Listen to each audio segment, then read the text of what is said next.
Hello everyone, this video is going to be a little bit different than my normal videos. Actually this is going to be a video tutorial about a computer program that I just have made. This is the version of August 5, 2019.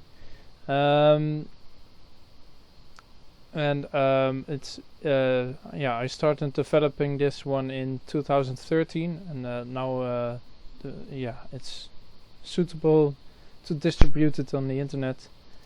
So I'm going to explain how it works. When you start this tool, you see that there is this choice of what CSV you want to use. You want the entire solar system, or do you want to only the planets?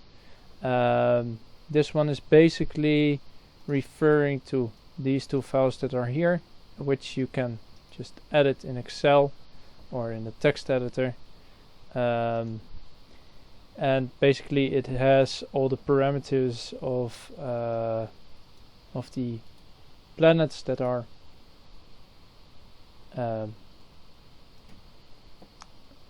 in the solar system. There are so many objects in the solar system, maybe you just don't want them all. So this is the list. So if you want more planets or less planets, you can add them or remove them here.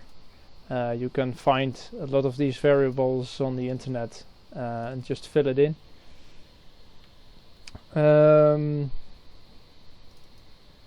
So let's just start with the entire solar system. Press OK.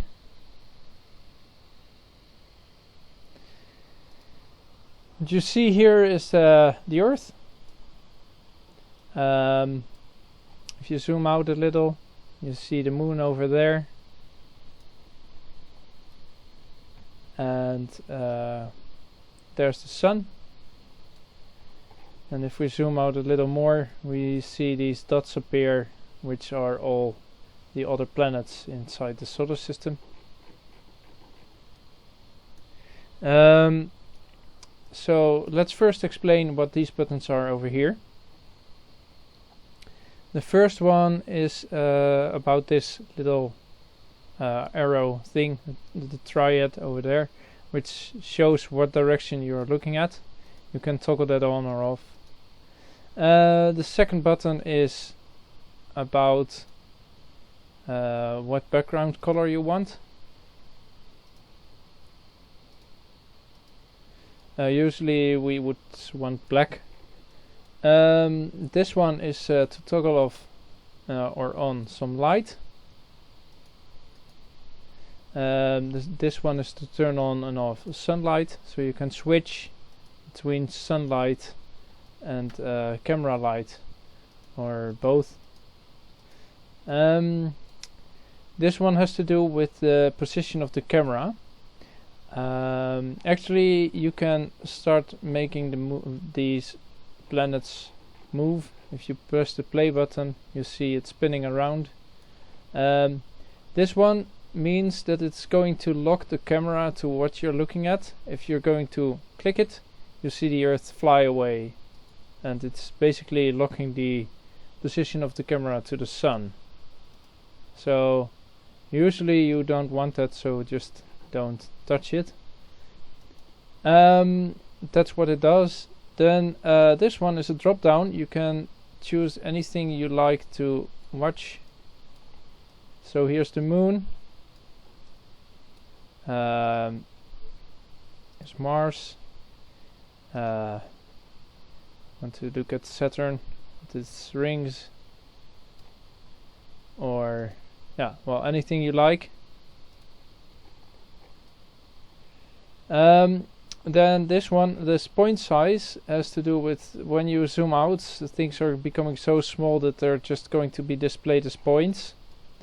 You can make them smaller, so that's really a single dot, or you can make them larger. The default value is 3, and that's usually okay. The The next one is about what do you want to see of these planets. In this case, the default is height map. Not all planets do have a height map, but if they have, they will display the height map. If they don't, it displays the default, which is just a single color, which is the average color of the entire planet. A value is going to be useful when we run a simulation, which we'll get back to later. Then texture is, well, basically an image. So you can look at these things with an image. And well, the first image is that of the surface, and the second image is this is only applies for the Earth and for Venus, is going to see the atmosphere. So it's basically with or without clouds. So that's what about these buttons are. Yeah, over here is also a little bit of it's a little scroll bar. What it does is changing the view angle, so you can look from very far and zoom in very far, or making a very wide angle. This is especially useful when you want to, usually it's 25, but for example you want to look from the moon towards the Earth. Now it looks like the moon is bigger than the Earth, so if we're going to zoom in a little bit more, then we can look from a larger distance and still view them quite large. And then what you see is that the Earth is, of course, very much bigger than the moon. Usually 25 is okay if you want to look at a single planet. Next one I'm going to explain is over here. You can just toggle on and off planets.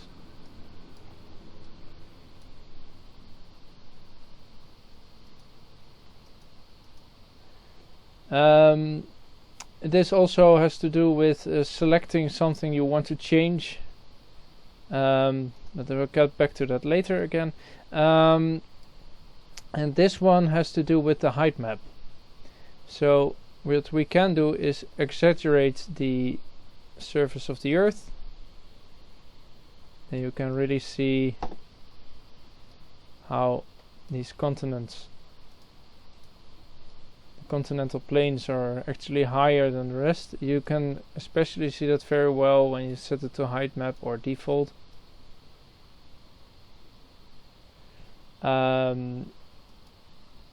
When you set it to 1, it's the true value, so you can barely see the edges of the continents. This one only works for the planets that do have a height map. Right now we have the Sun. Oh no, we don't have the Sun height map. We have the Earth height map. We have the Moon. Moon has a height map.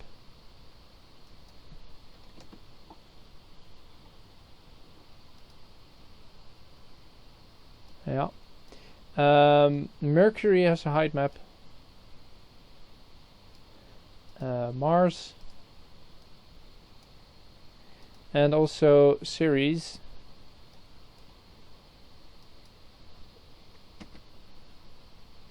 So these are the ones that have a height map. The others don't. All the other planets don't.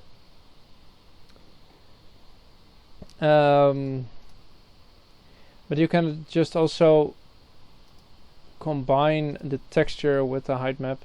So if we're gonna set it to texture and exaggerate this with a factor of 10, then you can really look at all the features of Mars in detail.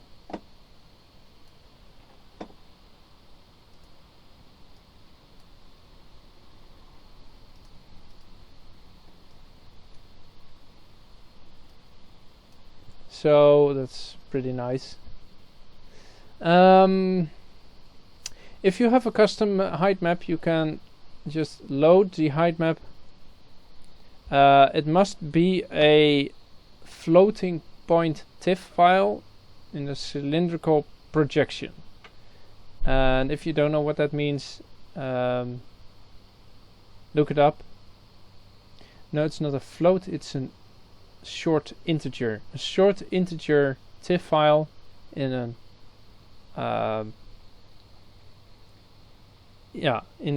cylindrical projection, and the values must be in meters. The height values must be in meters. If you do that, then you get a pretty nice height map for other planets, if they would ever become available in the future. I know there's a height map of Venus, but it looked a bit weird. It was not complete, so I didn't include it. You can also load textures, which just has to be an image in a cylindrical projection. The textures are also going to be in cache files to load them quicker. If there's something wrong or you want to make some disk space clear, you can clear the texture cache. Well, then it has to make them again. But, that's what this button is for, clear texture cache. The next thing I'm going to show is this. This is just to run simulation. And of course, if we're going to look at the sun and see things spinning around it, it's going to be very slow because the step is in seconds. So every second it's going to render. If we put this to minutes, it's going a little bit faster. So we start to see the planets move around the sun. Of course, this is going to be still very slow for Pluto and for Neptune. So you can set it to hours to make it a little bit faster, or to days to make it really, really fast. Also, you can tune it. You can change this value to 10 seconds. You can also put decimal places in there to make it smaller, even slower. So that's what this does. Also, you can put this one to add a single time step.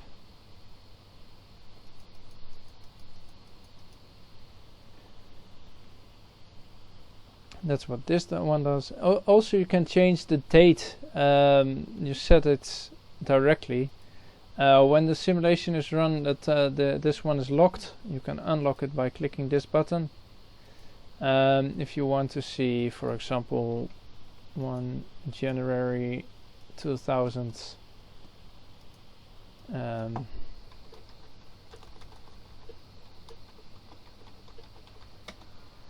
now we see what the situation is in January 2000. So if we're going to look at the Earth,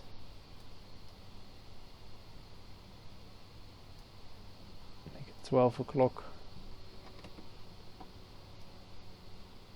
Then you see that this is in UTM, so this is basically the Greenwich mean time, more or less. And also we see that in January Europe is in winter.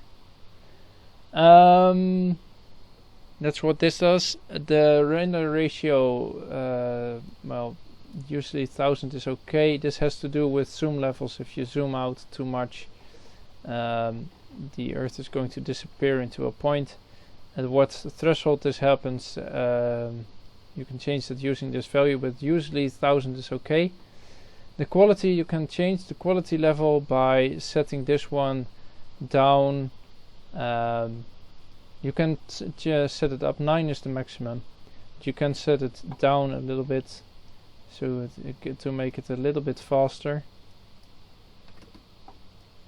And we are going to see it's faster, but it's also a little bit becoming blurry. The lowest value you can choose is 0, and then you see an icosahedron. Basically, the planets are stored in a geodesic grid. It's a little bit different than a standard geodesic grid. I've made a coordinate system of myself to really make the triangles have an equal area, but that's something for maybe another video or a paper or whatever. I'll not go into detail on that. It's a geodesic grid which you can change the quality using this value. If things go to render too slow, you can put it down a little bit. It will also render things in a lower quality when they're further away automatically, and you won't notice that, but only in the speed. When things are already near, it's a bit slower than when they're far away. So this one is gravity threshold. If you put it to 0, everything that has gravity will affect the meteor shower, which I have not shown yet. But maybe you want smaller moons to not interact with it, because it's not going to do very much. So you can change this gravity threshold to 1, for example. Now the Earth has a gravity of 9.8. The moon has lower, so if you put it to 1, the moon is not going to play any role in it. Just put it to 0, or just don't touch it for the default value. The next one is compare planets. This will open another window in which you can choose 2 planets. It will allow you to change the view angle for both, but when you zoom in and out using the scroll of your mouse, it will keep the view distance the same, so you can really see how large or small things are compared to each other. So of course, when you put Jupiter next to the moon, you see that Jupiter is quite a lot bigger. If you want to change this to texture or whatever, you need to do it in the main view. So this one, all these settings applies for this one as well.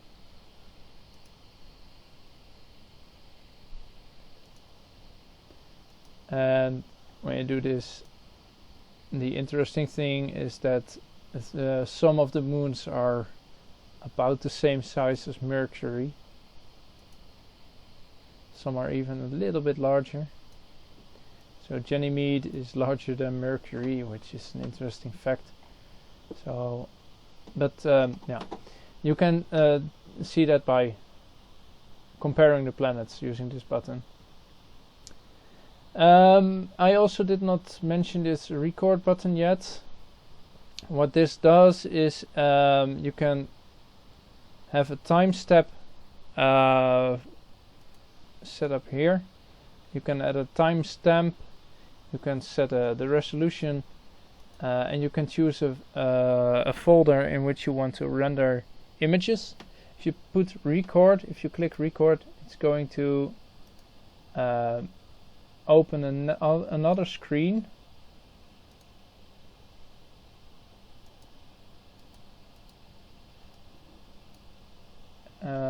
Right now it's not working, I don't know why. Going to push stop. It usually opens another screen. I'm going to see what's wrong with it and change it if needed. Anyway, it opens another screen and it will render images into a separate folder, and so you can make a nice video out of it. The next thing I'm going to show is this one. When you put this one to height map, you can change the colors to custom colors if you want to.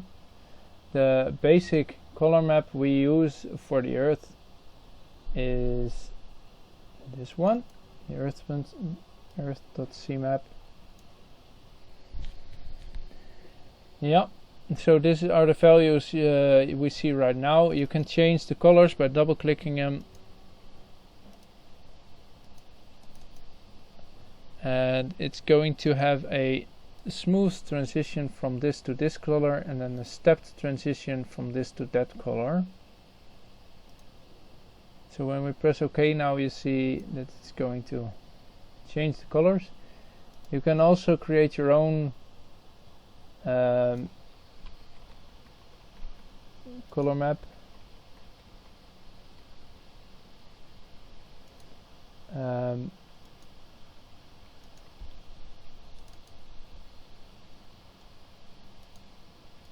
And you can change anything you like, as long as these are going to follow up each other.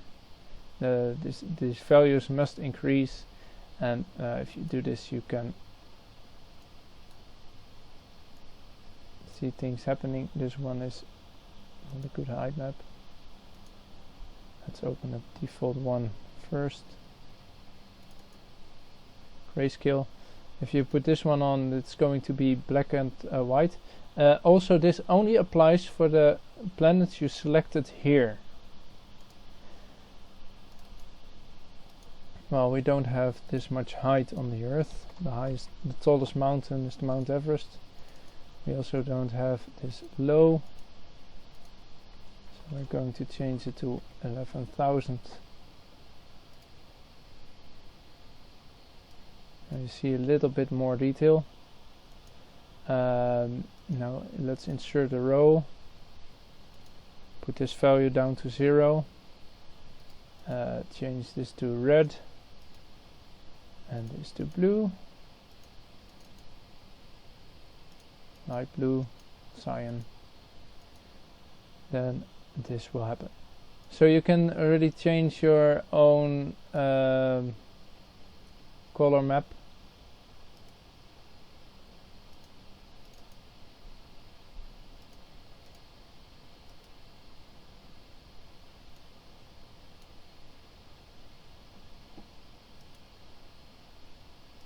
And this is what it will look like. So that's what you can do with this button.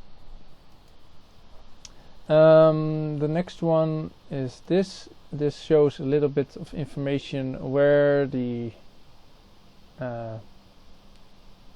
Earth is at that moment, or where the planet is at the moment. This one, we'll get back to that one later. Now, what I made this for is to run simulations, and I want to start meteor showers to see how they move throughout the solar system. So let's say we start a meteor shower that's 10,000 kilometers away from the Earth, and we see it's over there. We can move it around using the right ascension and the declination. This is very similar to what we have on Earth as a latitude, longitude, but then for the solar system. This is the position where it is.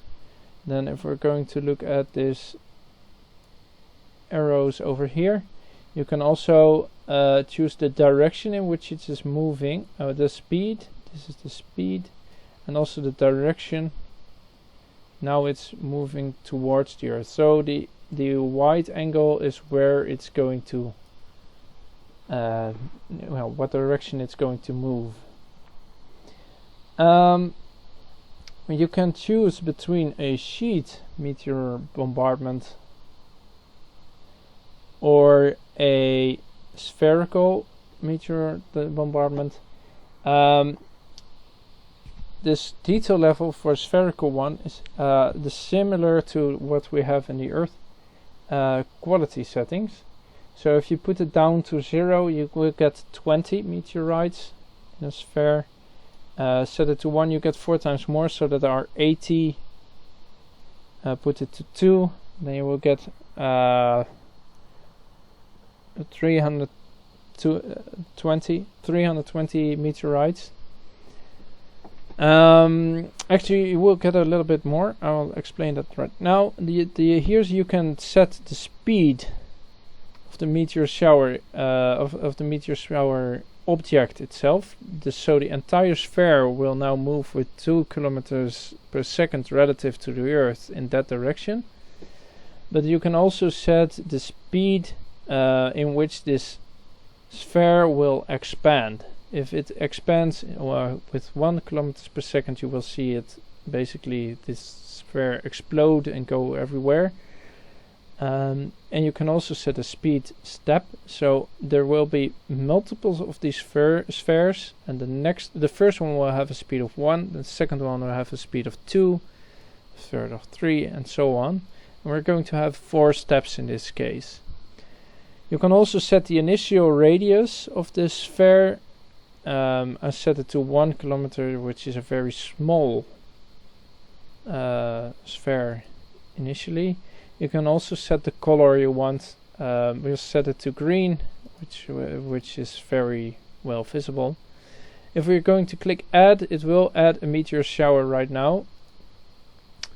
And it places a green dot where it started over here. I'm going to put it very slowly now to show what happens. I'm going to click play. You will see this sphere expanding and moving towards the Earth. So we have 1, 2, 3, 4 steps of a sphere of meteorites heading towards Earth. And since I set this to value, it will show places where it hit the Earth.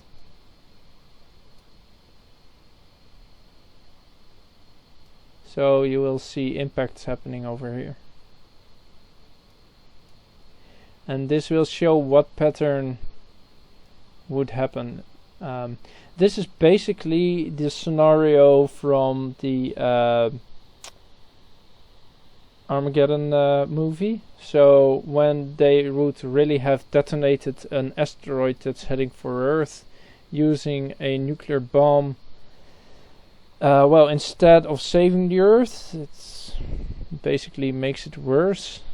So the Armageddon movie doesn't seem to be very realistic, but I think nobody would have expected that. So this is what pattern it would give. And now we see that all the meteorites have been swallowed by the gravity of the Earth. I'm going to stop it right now and delete the meteor shower. You can also add a sheet meteor shower. Let's put it also on 10,000 kilometers from the Earth. Make it head towards the Earth. But you can also change the position of the shape of this thing as well. Well, what direction the square will be. So let's put it to this. You have 100, an array length of 100, which means there will be 100 meteorites in this direction and 100 meteorites in that direction, spaced by 200 kilometers per meteorite. If we're going to put this one up to 2000, we will have a significantly larger area, of course. Now this one is a bit slow. I'm going to put it to 5. Now we see that this is our initial sheet meteor bombardment. If we're going to put play, we see what happened. Speed it up a little bit. I can even put it to 1 second, I suppose. And now you will see that some of them are really pulled by the gravity and others are not that much affected yet. And so you see some of the meteorites hit the Earth and the rest will miss. It will start forming a thing wrapping around the Earth.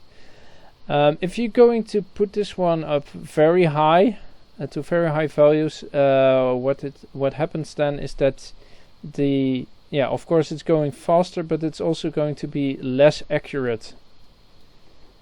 So be careful not to put this one too high. Of course, if distances are really high, you can put this one up. But as soon as things are going to be very near planets, very much affected by the gravity, then a high speed will cause some anomalies. I think it's ready now to put it a little bit more up. You will see some balloon shape. And the moon is missed by this one.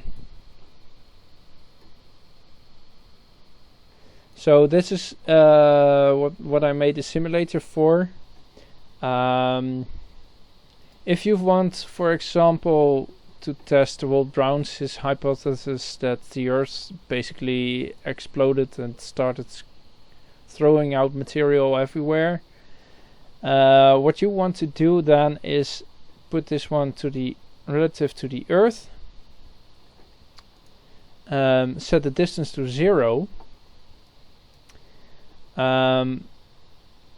then make an initial radius that's a little bit larger than the Earth, set this speed equal to the Earth so it matches the Earth's speed, and now let's say we want to have the minimum speed set to 0, but we want to have 20 steps. So we're going to have meteorites that start from around the Earth. Some of them will be very slowly and drop down back immediately, and other ones will be thrown out into the solar system. That's what's going to happen. So let's see if that works.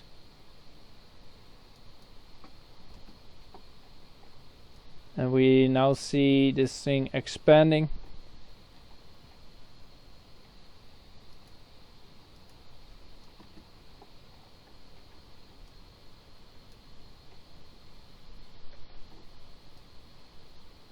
And of course, if you want to have more meteorites, then just turn it up. Well,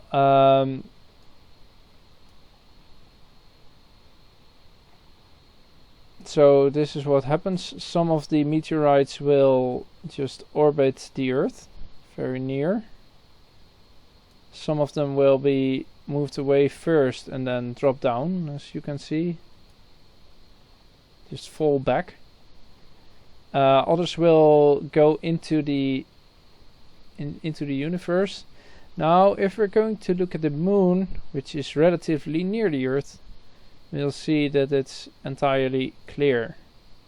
There is no black dot marking a spot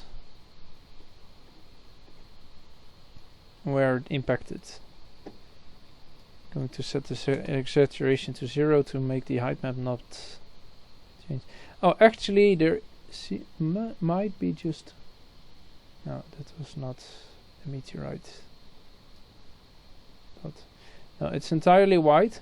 So even if we would have several thousands of meteorites originating from the Earth, directed into any direction, they will all miss the moon. That's because the moon is, even though it's relatively near, it's still quite far away, so the chances of impact are quite small. If we're going to look at the next neighbor planets, which are Mars and Venus, the impact chance is going to be significantly less than on the moon.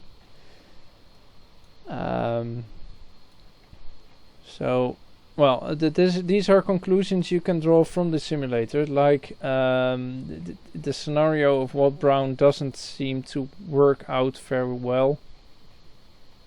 It's not going to explain craters on Mars, and it would need some of the meteorites to stay near the Earth and start orbiting. Not even that much.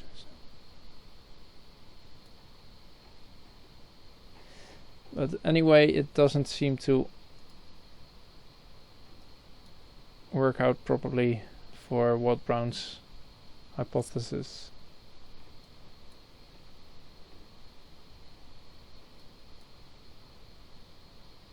Now, about this list here, this list shows where the impact happened and when.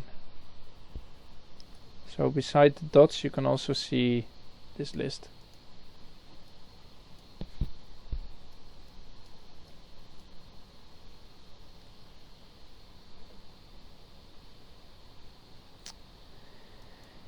You can also save a meteor shower.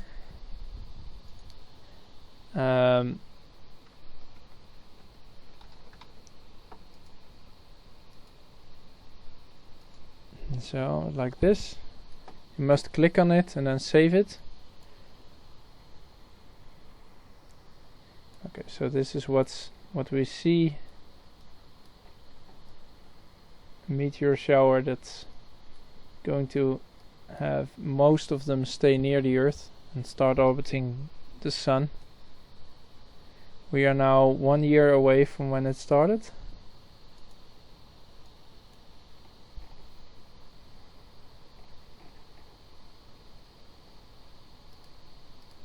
Going to look at the Sun, it's a bit more stable.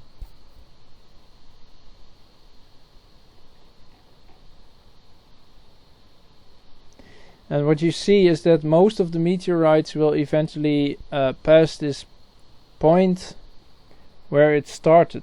It's not necessarily where the Earth is, but the Earth will move through this part every year.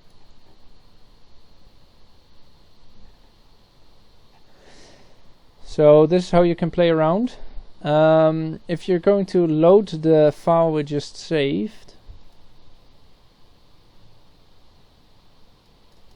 then it will ask, do you want to set the time back to where it started? Choose yes. And then we'll see that it's going to happen the same way again as what we just saw previously.